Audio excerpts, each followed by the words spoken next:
What does being heroic really mean? Does it mean standing on a mountaintop, having vanquished all your enemies with sweat glistening off your body? Or does it mean being vulnerable and doing what's right? It's a question that I ask myself constantly. It's a question I'm sure many men ask themselves. And it's a question that we've probably asked ourselves since the beginning of time in one way or another. So today, for Thursday for Knowledge, I invited Nicolai Schumann, who's an old friend of mine and indeed a Mankind Project brother of mine, to come in and talk about his new book, What We Can Learn from Heroes, which talks exactly about that in depth. And we go through this in great detail. We look at what's the cost of being heroic, and we look at what are the ingredients that makes up a hero, and if there are any, and what's the personal cost to us, and what do we have to pick up and what do we have to put down in order to be the central character in our lives. Take a look, see what you think, take what you need, leave what you don't.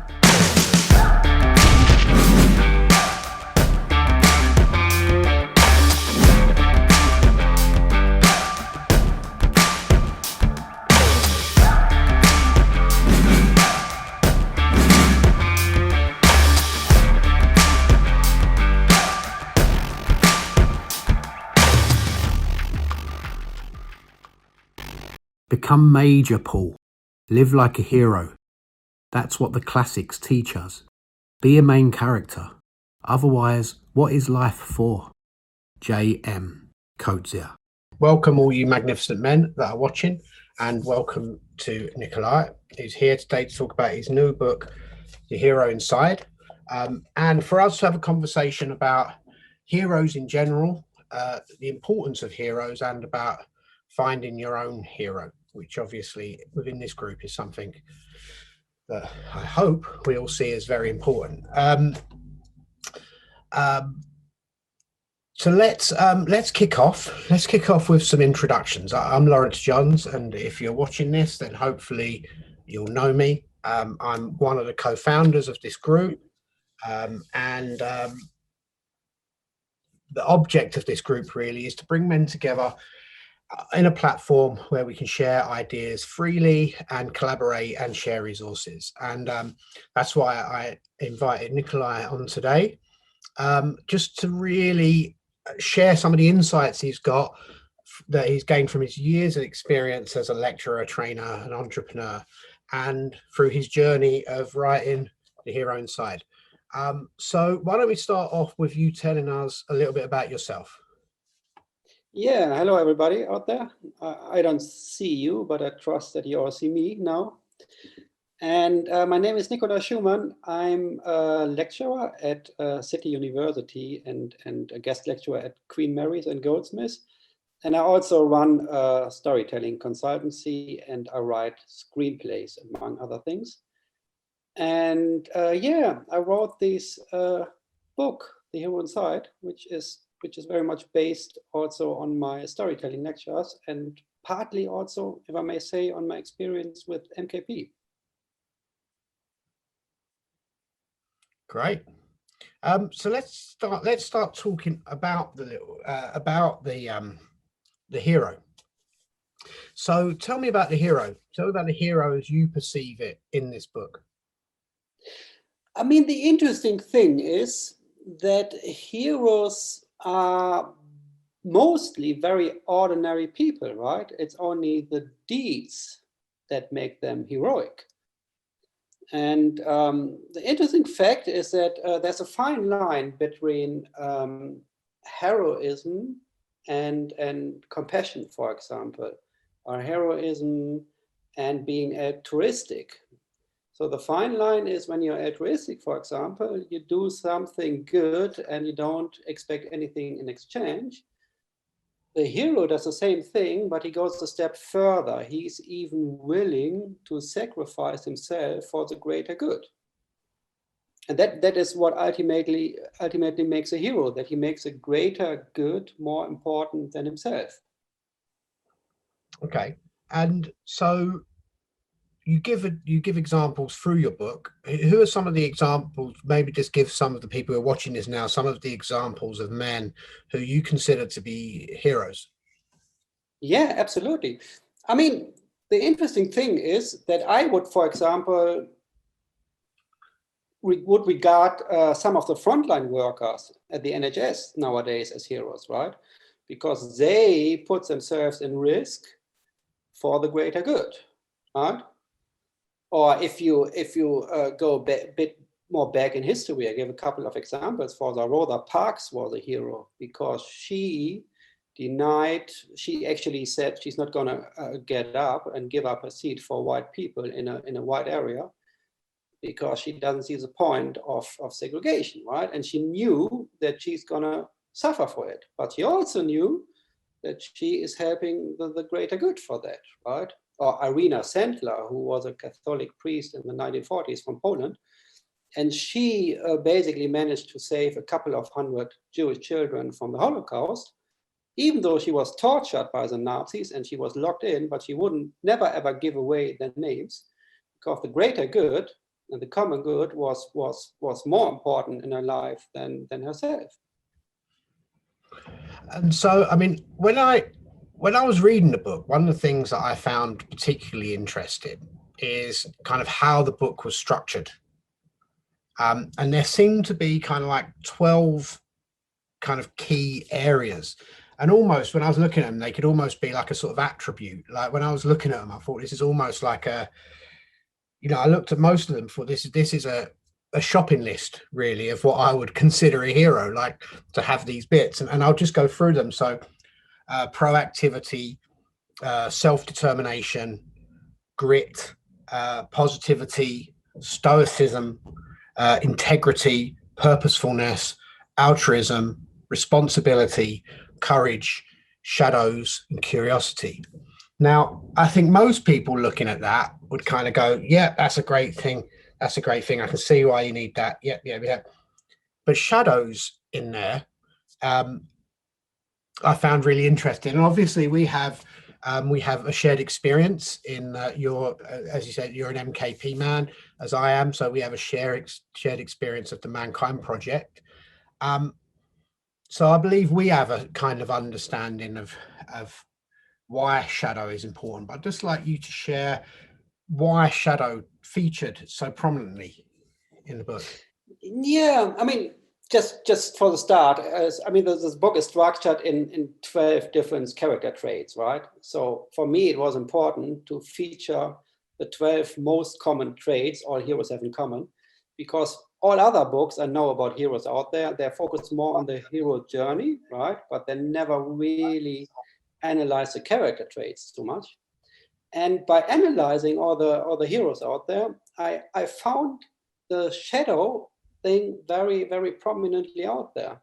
And the reason is that heroes, they visit their dark side. They visit their shadows, because people who don't really visit their shadows tend to suppress them. I mean, shadows in that respect means the buried and seemingly negative character traits we have, right? And if we bury them and if we suppress them, you know what happens is that they get magnified, right? And we have these outbursts, and we might shout at people, or they come out when we don't need them or we don't want them. So it's important, and this is an heroic trait as well, to visit those character traits, these dark character traits, to own them, right? And then we can make actually use of them. So if we, for example, if there's a lot of anger in us, right, rather than wanting us to get it, to let it burst out in situations where we don't need it, we rather own it, and we know, okay, there is a lot of anger in us, and we can turn it to a positive almost, because in anger, there's also a lot of energy, right? And there's a lot of proactivity if we use it rightly. And I think this is, I mean, the most prominent examples, obviously, is, I have a lot of film examples in my movie. And so one prominent example is Star Wars, for example, right? Because there was this Luke Skywalker and his father, and they all had these really enormously dark traits within them. And one visited it and owned it and turned it into the good eventually. And the other kind of suppressed it and didn't manage to handle it, and then completely turn evil in the end. I mean, that is obviously an over-the-top example. But the moral here is that you need to bury for your character, for your dark character traits, and find them and own them. Because if you don't, what happens in life is that you start projecting. Whenever you meet somebody who owns your shadow trait, you start projecting against them and you start disliking them, right? And this is one thing we definitely don't want to. And the other beauty of finding and owning our shadow traits is it can be help our creativity. So a lot of like creative movements, like the punk movement or the film noir movement or the Black series of Goya, they're all based on artists, on people visiting the dark side, visiting the wild side. Yeah, like in this old children book classic, Where the Wild Things Are. So there's this little boy who literally visits the wild side, the dark side of him, and he comes back as a bigger man. I mean, that was one of the things I really sort of enjoyed about the book, actually, was the references were very modern. You know, you had Star Wars in there and you had Indiana Jones. There was quite a large Spielberg influence, I see. But like, I mean, if and I say that half jokingly, but like Spielberg in a way is kind of one of the great modern storytellers of this period. So of course he would, you know, and if you look at his films, like, you know, if you go through E.T. and if you go through Indiana Jones and you know, all of his big movies and the ones that he produced and was active in, they do have a very sort of, they do use that hero's journey very kind of very blatantly. You know, it's he you know, obviously, because I think a lot like Lucas, I think they were both influenced by Joseph Campbell quite a lot. So obviously they're sort of taking that idea of the hero. But one of the things that I liked about what you were just saying there is that idea of shadow and having to go into the shadow.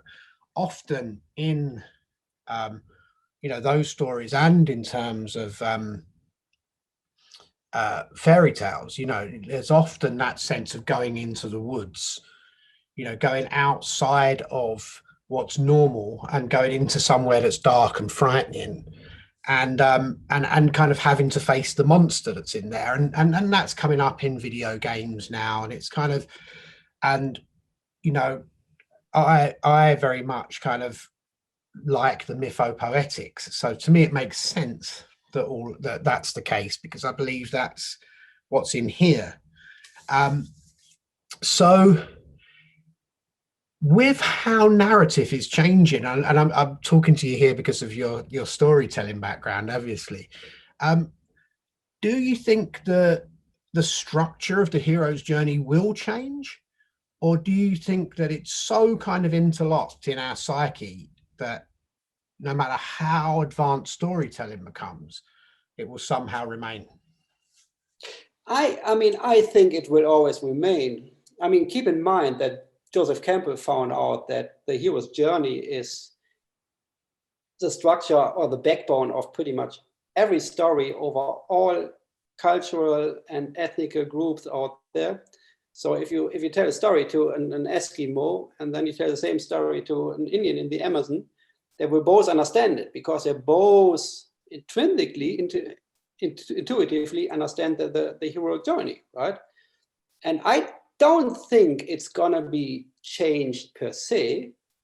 I mean, even if you take like modern TV shows, or like Breaking Bad or the Game of Thrones or whatever, they're very complicated and they have very ambivalent characters. However, the journey, the backbone, the narrative backbone remains intact, right? Like the hero's journey. It obviously, I mean, the beauty of the hero's journey is ultimately it's so complex that you can vary it almost indefinitely, right? And but I think it has also something very satisfying to it, right? So, I mean, if you do a story which completely deviates from the hero's journey, then there's a chance you lose the audience, right? Because they are so used to this pattern, they're so used to this backbone, that it's very hard to completely eradicate it from the storytelling. Completely breaks the rules. It just becomes noise. Absolutely, it's like then you're you're doing art, basically, in art, like Andy Warhol filming a naked man for 12 hours or something, right? That's not a hero's journey anymore, but it's arguably not very entertaining either, right? So, I mean, I think not for also 12 hours, I guess. what's sort of coming to mind as you're speaking is also I really like the work that I really like the work of Hillman now, who I see as many ways the kind of picking up where Jung left off and running, you know, and he was saying, so I was listening to Between Worlds, I think, and he was saying about how the reason that so much outside is structured as it's structured internally, and that we have these archetypal characters, is because there's a need in us as humans to kind of bring out the bits of us that seem unfathomable, or that we can't look at or can't understand because they seem too big, and pull them out in front so that we can have a dialogue with them. And one of the things he talks about, which I thought was fantastic, was he was saying that's why in early cultures there was gods for so many different things. Like we needed a god of love, because if we was in a hard relationship, or we were feeling lonely, or we couldn't find love, at least then we could go to some deity and go, you're the god or goddess of love.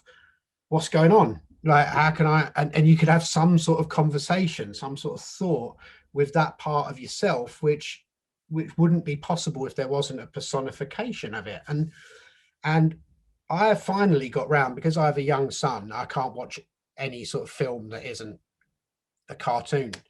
I finally got round to watching Joker, the Joaquin Phoenix version, and I'd heard it was dark, you know, and then I was like, that is a dark film, you know, that is a dark film. And so much of it was about shadow, like his own shadow, where his shadow come from, and kind of society's shadow. There was a lot about what was going on in society, and how he was a reaction of that. So I'm guessing that, like, in a way, as long as we need to personify what's going on for us inside, we're in some way going to create these archetypal characters and this hero's journey.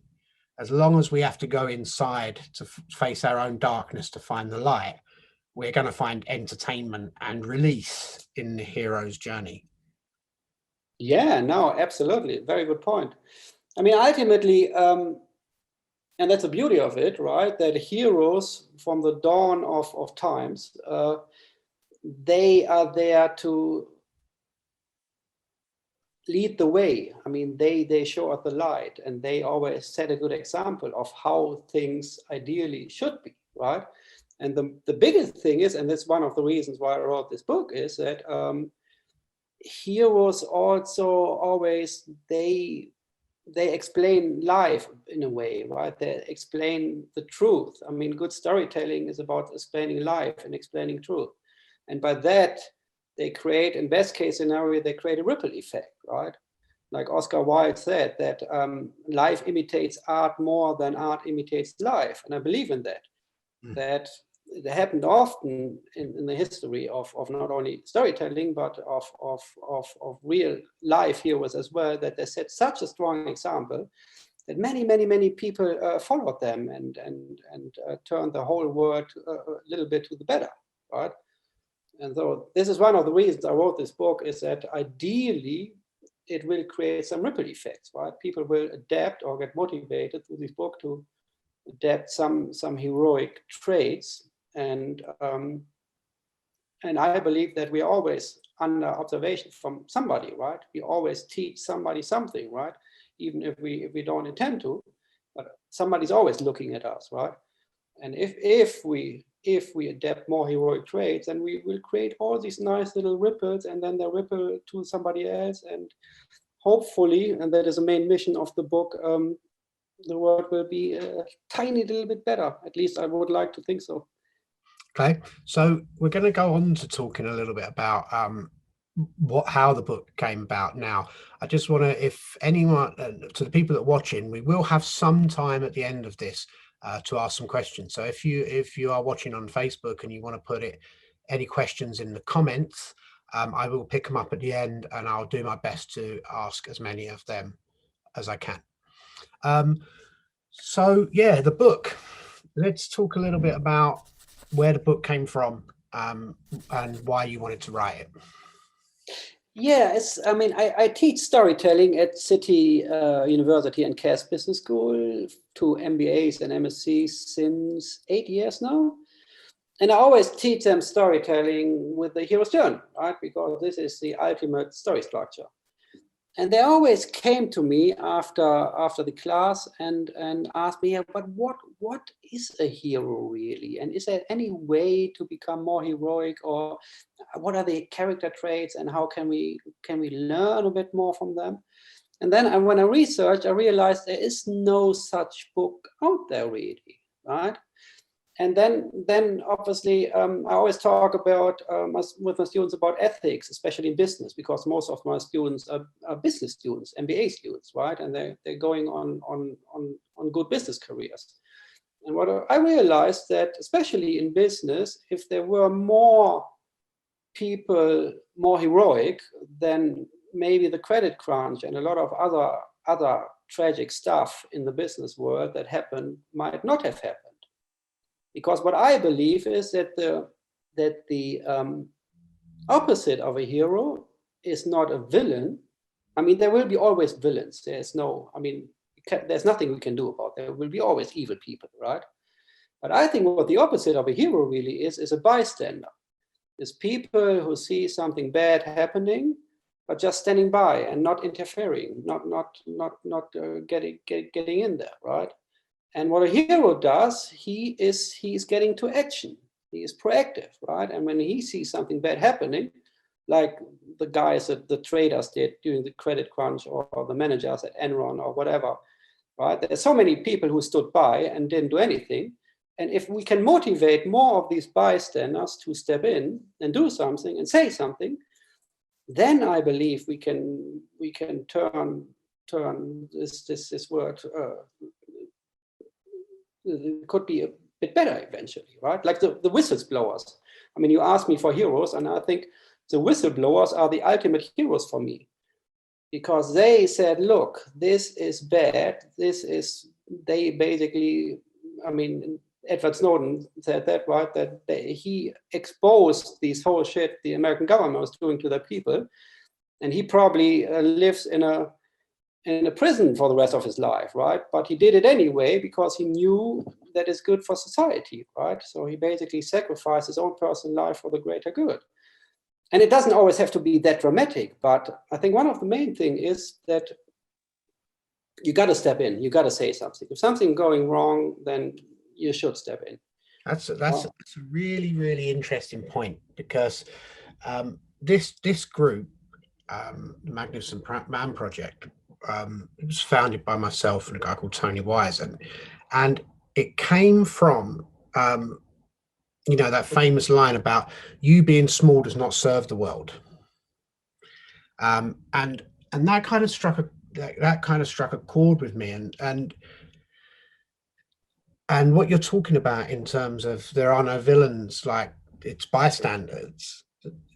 That's kind of a little bit about what this group in a small way is trying to do. It's trying to say that, like, it's not enough to not do bad, that somehow you've got to stake a claim, and not in some massive it doesn't have to be a massive grandiose activity, but you've got to kind of be present in a way and try and make the changes where you can, try and make the world a better place where you can, because by being a bystander, that isn't what the world needs right now. That's, you're just letting other things and other people kind of fill the gap, and if you stand back, others will step forward, and if they're not if you're not seeing the sort of people step forward in life who you want to step forward, then you're going to have to. I love that Charles Bukowski quote where he says, unfortunately, the good people in the world are riddled with self-doubt, and I can't remember the quote exactly, but you know, that idea of the good, you know, I've noticed from myself that, you know, and by looking out, often it seems to be easier to make a noise and easier to be seen and easier to make an impact if it's negative. It seems to be harder to make a positive impact in the world. And how I view it, the harder it is, the more heroic it is to then try it. Absolutely. No, 100%. I mean, that's the thing, right? I mean, even though people often have a negativity bias, right? I mean, they tend to see negative things more prominently than positive things, right? So there's some initiatives who only focus on good news. And if you look at them, you see there's a lot of good stuff happening in the world, right? Only that the mainstream news is not covering them, right? They mainly cover the negative things, right? But no, I completely agree. I mean, and it's so easy to start these ripple effects, right? If you go volunteering like one day a month or something, or if you just get a pen pal from somebody out there in the world, where the people might have a harder life than we do, or if you, I think probably the most fulfilling thing is in teaching, right? So don't just give people fish, but teach them how to fish, right? Because I think once you pass on your skills or you pass on what you know to others, then automatically the ripple effect will get into action big time. Yeah, and that ripples is something that I sort of want to bring us on to now, really, in a way, because when I got when I saw your book, I ordered a copy on Amazon, like pretty much straight away, and then I got one through the post from you, which was lovely to get, and it had a lovely card in there, which I hope you don't mind me saying, where it said, you know, if it wasn't for the Mankind Project, in some ways this book might not exist. And as the people on here know, I'm the training outreach director for the Mankind Project. So I can't kind of let that slip and not talk about the Mankind Project a little bit. It's a shared experience of ours, and to find out sort of in which way did it help this book come into existence. Yeah, I mean, when I came to the Mankind Project and I did my weekend, I was already teaching storytelling for some years, right? And I was so mesmerized by the fact that the whole Mankind Project weekend is structured like a personal heroic journey. So you go through all the ups and downs, and you go really dark, and you really find something in yourself which might be dark and unpleasant. But in the end, you get out there and you transformed, right? And this is what the hero's journey is about, right? I mean, the bigger the obstacles and the harder the hardship is you face, the more there's a chance that you transform and then you grow as a person. And I found it so fascinating that the Mankind Project weekend encapsulated all of that, right? That you really managed to structure it in the way that man transformed on one single weekend. And this was another reason why then I said, look, I mean, there must be something to it, right? And this is why I then, 2 years later, I think, after I did the weekend with you, I kind of wrote the book, because I think it's so, this whole notion of going through this transformation and becoming a bit more heroic is so important for every man out there. So in terms of, let's just broaden it out even bigger now to kind of where we are in terms of the world at the moment. And you know, I personally believe that now more than ever, we kind of need heroes. And I say heroes in the way that you describe them in your book. I'm not talking about kind of like, you know, big macho saviors who are going to come in and make the world a better place. I'm talking about like millions and millions and millions of heroes doing what they can to make the world a better place. I'm a big believer that the kind of in a way, the most heroic thing you can do is clean up your side of the street, really, and kind of your part first. So where are you with that? I mean, what can we do? What can we do to kind of encourage more heroes in that way in the world? Yeah, I mean, like I said, I think starting to volunteer and helping others, which are neglected a bit these days. But I mean, the tragedy of COVID is that it kind of widened the gap even in society, right? And trying to help to close this gap again. I mean, this can be something very, very heroic, right? And reaching out to people who might not have been that lucky in the last couple of years, especially now. And yeah, and as I said, I mean, once you start working with people who might not have been that lucky, especially in the last year, that is already a step to heroism, right? Because that already can create these ripple effects. So I would highly recommend to do it, especially in these days. And keep in mind, I mean, heroism is very situational, right? And I think the beauty is, and I'm always an optimist, I think the beauty of this whole COVID pandemic was that it brought out a lot of heroes. It brought us, I call them heroes in waiting. I think there's a lot of heroes in waiting out there. And then they're just waiting on, they're just waiting for the right situation. And then they're finally ready to do their heroic deeds, right? And I think the beauty of this, if there was, I mean, obviously overall it's a tragedy, right? But some of the beauty of the pandemic was that it showed that there's a lot of heroes in waiting out there, and that there's a lot of people who then stepped up and did a lot of good things. And I think we are capable of that. That's the beauty of it, right? Yeah, I mean, a comment came in that kind of picks up on that by Tom Riley, and he's saying, being a mental health first aider allows me to see that there are real heroes out there. And that's exactly what we're talking about, isn't it? Absolutely. I mean, the hero is not the guy who jumps out of a plane with a parachute from the stratosphere, who is sponsored by an energy drink. No, the hero is the lady or the man who sits in a supermarket and gets exposed to a lot of people during a pandemic, or like the mental health workers or the NHS guys, right, who working front line, day in, day out. Those are the heroes. Yeah. I mean, that seems like a really nice place to kind of end this conversation. I have two questions which I always finish with. So I'm just going to ask you them now. So one of those is, if you could go back in time and meet yourself when you were an adolescent, what would be the one piece of advice that you would give yourself, knowing you probably wouldn't listen? But what would it be? I think it be more courageous. So I think I missed some opportunities in my life because I wasn't courageous enough.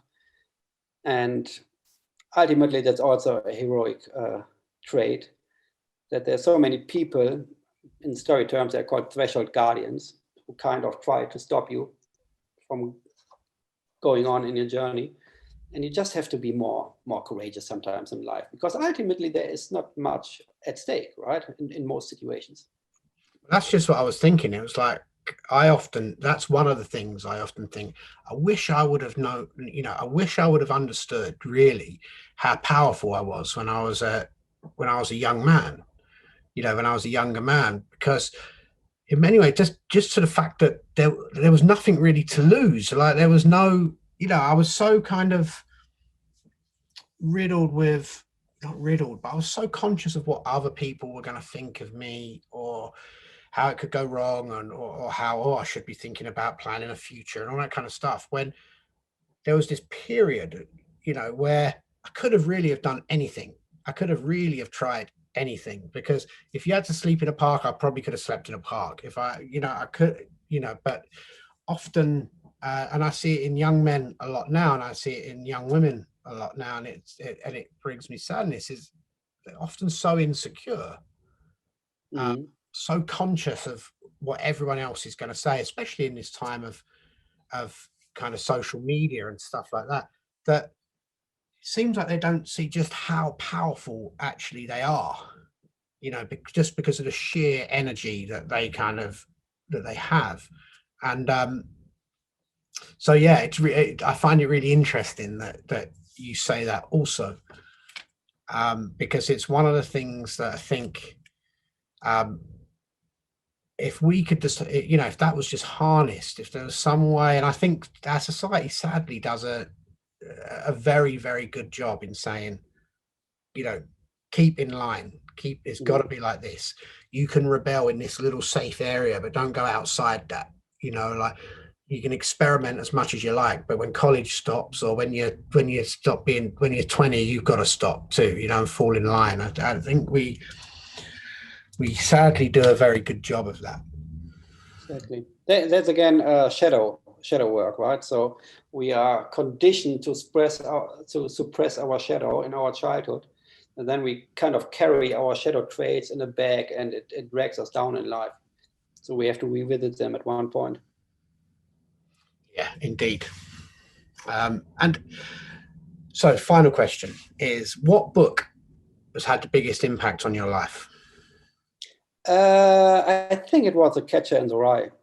I mean, I read it first when I was 14, 15, and I read it once every year, and it somehow struck a chord with me. There's always these teenager who is so rebellious because he just doesn't fit into society, and he basically goes so far that he has a complete mental breakdown at the end, right?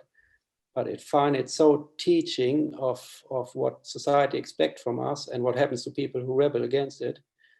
And yeah, and the language is beautiful, right? So that was probably most impactful on me.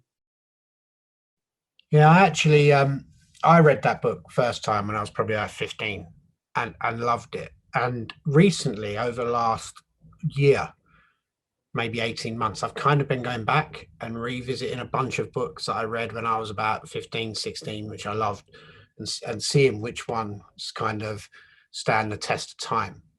And I actually think I enjoyed Catcher in the Rye more reading it as an adult, because there was just something about that. I've just experienced more of what he would call phonies. Mm. And I just got sort of more angry than when I read it when I was a teenager. I think I was sort of angry enough, but it kind of kicked that back in. It is a truly, truly, truly fantastic novel. Yeah, the interesting bit is, what a lot of people don't know is that The Catcher in the Rye is at its surface about this teenager breaking out from college, but ultimately it's a tragic story about a soldier coming back from World War II and being highly traumatized, right? So Salinger came back from World War II and was completely traumatized by all his experience, and he put his trauma, he put all his experience into the body of a 15-year-old Holden Caulfield, right? And this is why it's so interesting, right? Because it tells both a teenager story, but ultimately it's a story of a highly traumatized soldier not being able to fit in with society anymore.